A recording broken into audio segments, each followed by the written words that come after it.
ஒரு அடர்ந்த காட்டில ஒரு பெரிய சிங்கம் வாழ்ந்து வந்தது.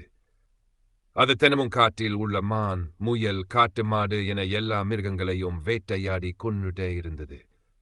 அதனால் காடு முழுக்க பயமும் அமைதியின்மையும் பரவியது. இந்த கொடுகளை எல்லாம் நரி தினமும் பார்த்துட்டே இருந்தது.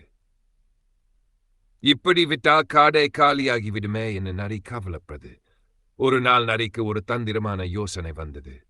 அடுத்த நாள் நரி சிங்கத்திடம் சென்று,